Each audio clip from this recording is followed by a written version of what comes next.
What do you want? Report a murder. Hello, can anyone hear? Kembali lagi dengan Phasmopi tentunya. Bagaimana kabarnya?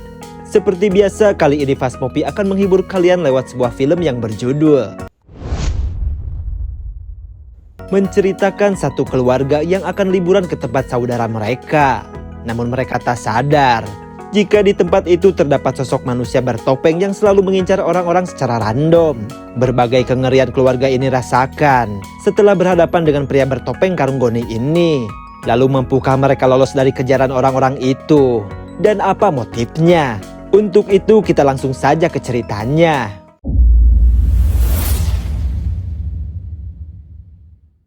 Di awal film kita diperlihatkan sebuah mobil yang berhenti di sebuah penginapan.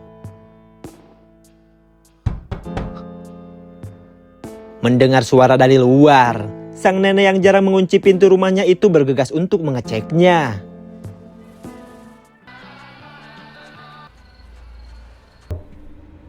Hello?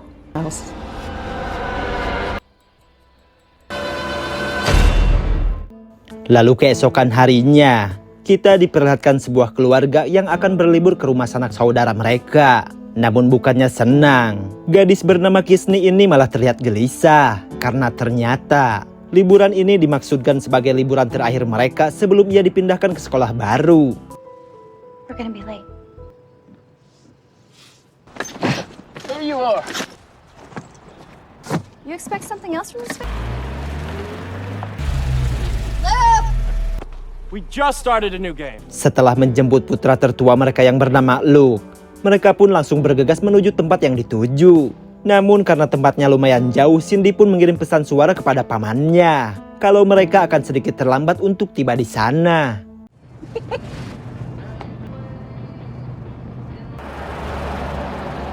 Dikarenakan hari sudah gelap, mereka yang lapar pun memutuskan untuk makan dulu saja. Namun di sini Kisni masih terlihat murung karena masih tak percaya bahwa dirinya akan pindah sekolah. Melihat keadaan itu, Cindy pun mencoba memberikannya pengertian kalau ini semua demi kebaikan Kisni sendiri yang punya kelakuan barbar. Tapi namanya juga anak baru puber. Ia tak mau mendengar alasan apapun soal kepindahan kali ini. And I'm worried about you. You again like it always should have been, right?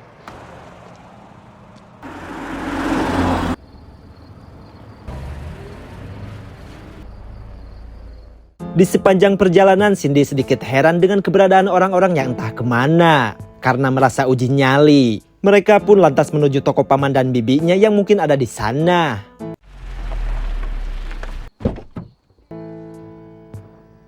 Namun di sana Cindy tak melihat keberadaan mereka. Akan tetapi, ia menemukan kunci penginapan yang di sampingnya ada tulisan bahwa pamannya sedang keluar dulu karena ada urusan mendadak. Karena hal tersebut, Cindy menyuruh suaminya untuk segera pergi ke penginapan yang tentunya telah disiapkan oleh pamannya itu.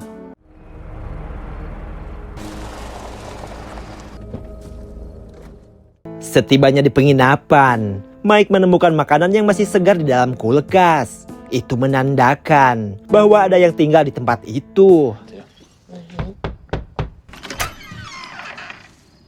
Is Tamara home? Ternyata wanita tersebut mencari seseorang bernama Tamara. Namun di sini Cindy yang tak mengenalnya membuat wanita itu langsung pergi begitu saja. I don't think anyone else would stand here. She must be lost. Di tengah kegabutan, Mike mencoba mencari kegiatan dengan bermain kartu. Dan biar lebih fokus, mereka mengumpulkan ponselnya supaya permainan mereka tak terganggu. Akan tetapi, Kisni yang tak bergairah memilih untuk mencari angin di luar saja. Sebagai seorang ibu, Cindy yang khawatir pun menyuruh Luke untuk menghampiri adiknya itu. Tapi kalau orang tua saja diabaikan, apalagi cuma seorang saudara yang kadang berantem kadang akur. Tapi meski begitu, Luke mencoba menjelaskan kalau sekolah asrama itu tak seburuk yang dibayangkan. Nah, you're out of here next year. Be whoever you want to be. Kembali kepada Mike dan istrinya. Sebenarnya mereka tak ingin anaknya dikirim ke sekolah yang super ketat itu. Tapi mau gimana lagi? Mereka sudah kehabisan cara untuk mendidik putrinya. Lalu tak berselang lama, terdengar suara orang yang mengetuk pintunya lagi. Dan ternyata Lagi-lagi wanita tadi yang menanyakan seseorang bernama Tamara.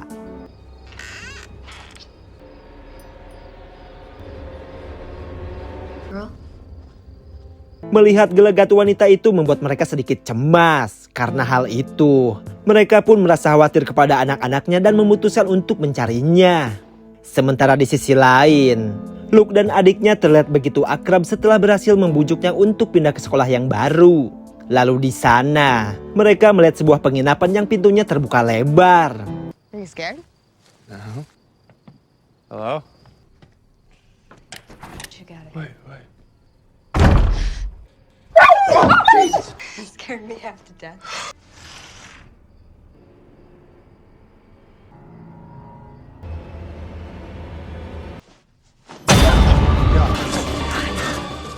Tentu keduanya begitu kaget setelah melihat kondisi Paman Marvin dan Bibi Shirley.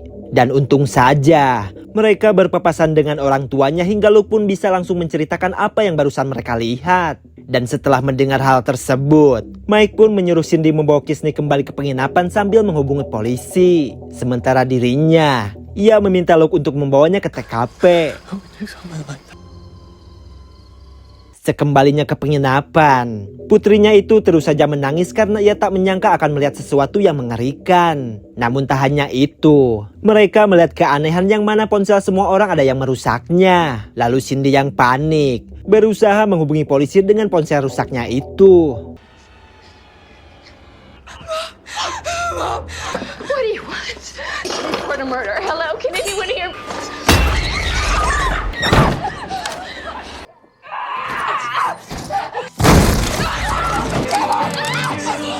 Run! You have to run! Let go of her! Lalu scene berganti kepada para pria yang baru saja tiba di TKP.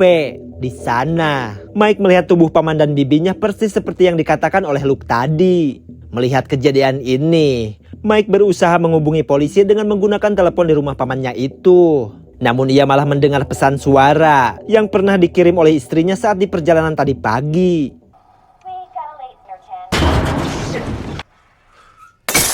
Dirasa psikopat itu pasti mendengar pesan suara dari istrinya. Mike yang takut terjadi sesuatu berniat untuk segera menemui Cindy dan putrinya.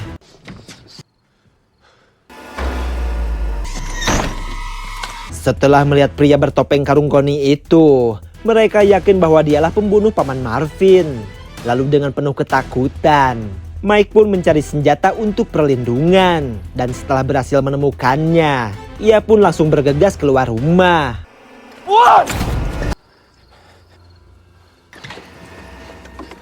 Cindy!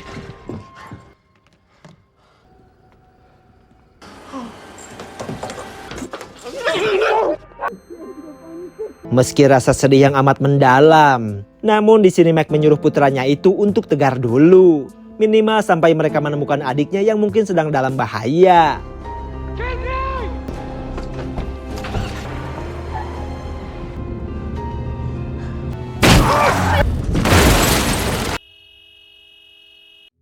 Kembali kepada Kisney. Setelah berhasil lolos dari psikopat Lopez itu, kini ia harus bertemu dengan psikopat karung goni yang langsung mengejarnya dengan mobil.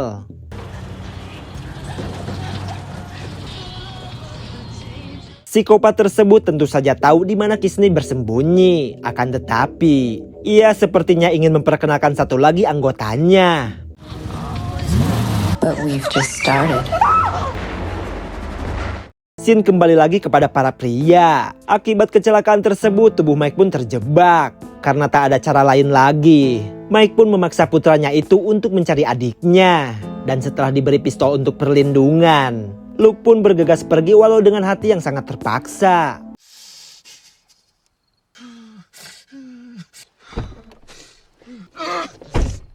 Sungguh sial sekali psikopat ini malah muncul setelah kepergian anaknya.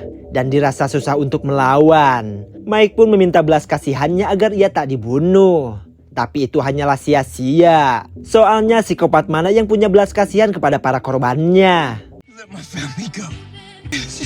Yeah, we just talk.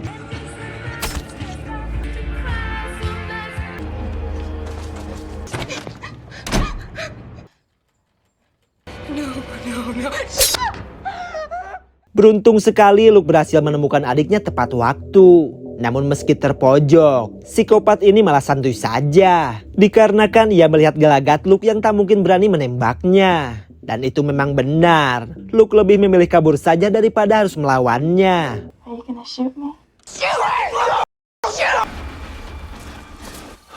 You think you can reach it? Setelah merasa cukup aman, Luke pun mencoba menghentikan pendarahan di luka adiknya itu. Di sana Kisney merasa bersalah karena tak bisa meraih tangan ibunya saat berhadapan dengan psikopat tadi.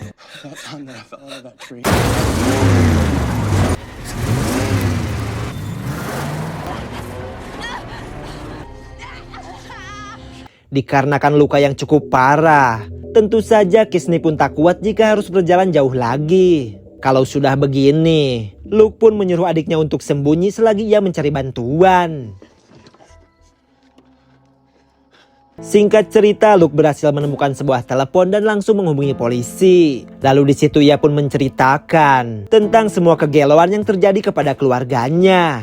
Di saat ia menceritakan semuanya, tiba-tiba teleponnya malah terputus begitu saja.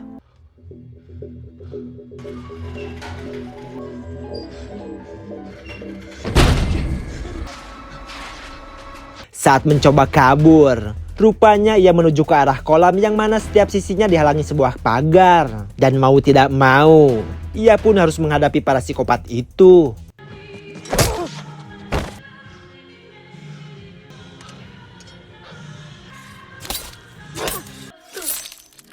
Setelah merujak bebek psikopat itu, membuat Luke sangat gemeteran karena baru pertama kalinya ia menghabisi seseorang.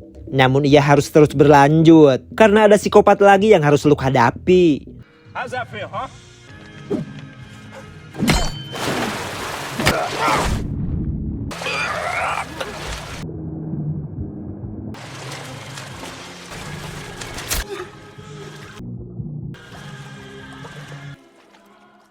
Sesaat kemudian, Kisney yang keluar dari persembunyiannya membantu menyelamatkan kakaknya itu. Meski Luke terluka parah, tapi setidaknya ia masih selamat. Dan untuk sekarang, giliran Kisney lah yang akan mencari bantuan.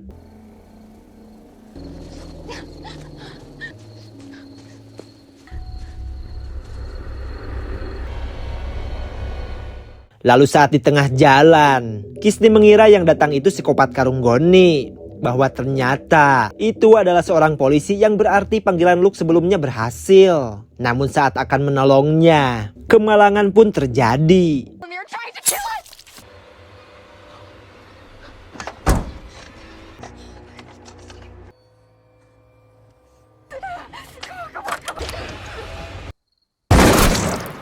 Sungguh puas sekali. Kisney pun berhasil menjedor psikopat itu dengan bedil milik si polisi. Namun di sini Kisney penasaran, kenapa mereka tega melakukan hal keji seperti ini. Lalu dia pun mengatakan kalau mereka lagi gabut saja. Akhirnya psikopat itu tewas setelah dijedor di bagian dadanya. Dan kini Kisney pun ingin menjemput kakaknya sebelum dia kehabisan darah.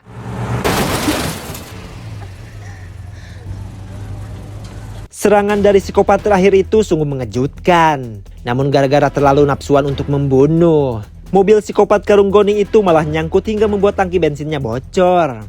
Hal itu dimanfaatkan oleh Kisney untuk segera membakarnya.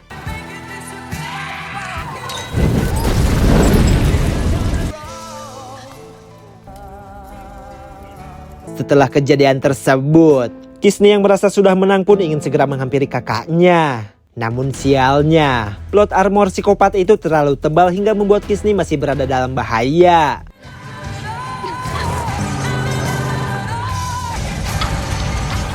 Di sini Kisney yang sudah tak punya tenaga untuk kabur, memasrahkan dirinya di hadapan orang seklek itu. Namun ternyata, psikopat yang mengalami luka bakar tak kuasa menahan kesakitannya.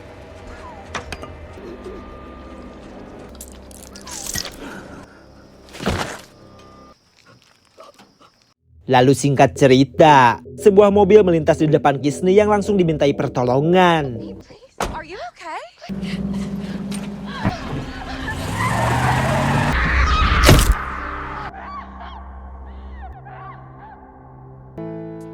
Di akhir cerita, Luke pun dirawat di rumah sakit yang tentu saja ditemani oleh sang adik tercinta.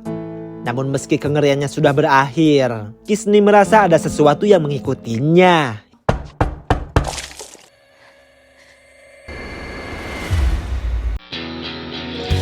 Nah, itulah dia kisah dari kegabutan psikopat yang terus memburu orang-orang tak bersalah. Namun meski begitu, kematian satu persatu para psikopat itu cukup memuaskan. Tapi apakah mungkin psikopat karung goni itu masih hidup? Atau cuma halusinasi Kisney saja? Jika kalian penasaran silahkan komen di bawah ini. Saya undur pamit, sekian dan terima kasih.